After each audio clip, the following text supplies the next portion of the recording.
আসসালামু আলাইকুম বন্ধুরা, সবাই কেমন আছেন? তো আজকে আমি বুট আলু দিয়ে ডিম রান্না করবো। খুবই মজার হয় খেতে। তো আমার রেসিপি ফলো করে একবার হলে এরকম রান্না তৈরি করে নিতে পারেন। তো আমাকে সাপোর্ট করে লাইক কমেন্ট শেয়ার করে দেবেন। বুট আমি প্রেশার কুকারে সিজ দিয়ে রান্না করবো, 3টা সিজ দিব। আর যদি প্রেশার কুকার না থাকে তাহলে আপনারা 2 ঘন্টা আগে বুটটা ভিজিয়ে রাখবেন, কড়াইয়ে কষিয়ে রান্না করা যাবে। সামান্য একটু লবণ দিয়ে পানি পরিমাণ মতো দিয়ে এটা আমি 3টা সিজ দিয়ে নিব। তো সিদ্ধ হয়ে গেলে আমি সাইডে রেখে দিব। আমি চুলাটা অন করে প্যানে তেল দিয়ে দিলাম পরিমাণ মতো দিয়ে, সামান্য একটু লবণ আর হলুদ দিয়ে আমি ডিমটা ছিলিয়ে রাখছিলাম সেটা আমি ভেজে নিব। তো ভাজা হয়ে গেলে আমি সবগুলো তুলে নিব, নিয়ে ওই তেলে আমি পেঁয়াজ দিয়ে দিব।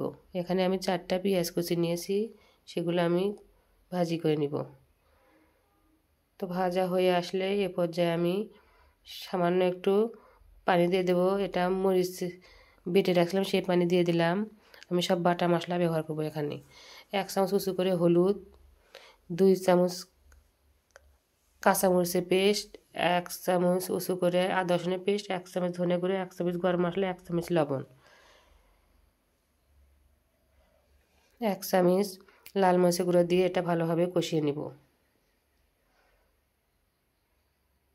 তো কষানো হয়ে আসলে আমি যে আলুটা শিলে সেদ্ধ করে ম্যাশ করে আসলাম সেটা দিয়ে দিলাম। আলুটা আমি এ পর্যায়ে আগে কষিয়ে নিব। সেদ্ধ করে আলু একটু কষিয়ে নিতে হয়, বেশি না হলে কাঁচা একটা গন্ধ লাগে। আমি সামান্য একটু পানি দিয়ে দিলাম, এই পানি দিয়ে আমি আলুটা কষিয়ে নিব। তো এ পর্যায়ে ঢাকনা দিয়ে ঢেকে দিব। তো ঢাকনা খুলে আবারও পেঁচালা দিয়ে ভালোভাবে নাড়িয়ে চাড়িয়ে দিব, না হলে তলানিতে পুড়ে যাবে।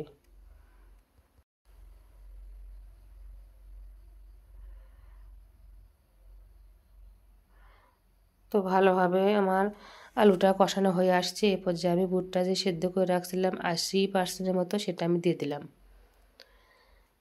আলু বুট একসাথে এবার এ পর্যায়ে আমি কষিয়ে নিব। তো ঢাকনা দিয়ে ঢেকে দিলাম। তো ঢাকনা খুলে তো আমার কষানো হয়ে আসছে প্রায়। আমি নাড়িয়ে চাড়িয়ে নিব, নিয়ে আমি ডিমটা ভাজি করে আসলাম সেটা দিয়ে দিলাম।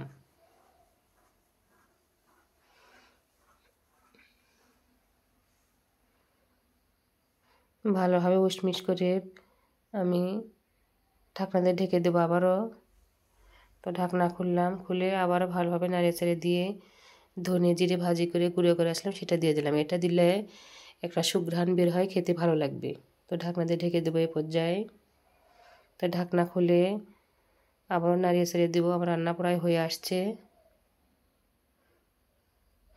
এ এ পর্যায়ে আমি নামিয়ে নিব, সার্ভ করব। দেখুন কালারটা অনেক সুন্দর আসছে, খেতে খুবই ভালো লাগবে। তো অবশ্যই আমাকে সাপোর্ট করবেন, লাইক কমেন্ট শেয়ার করে দেবেন। আর আমার চ্যানেল নতুন থাকলে অবশ্যই সাবস্ক্রাইব।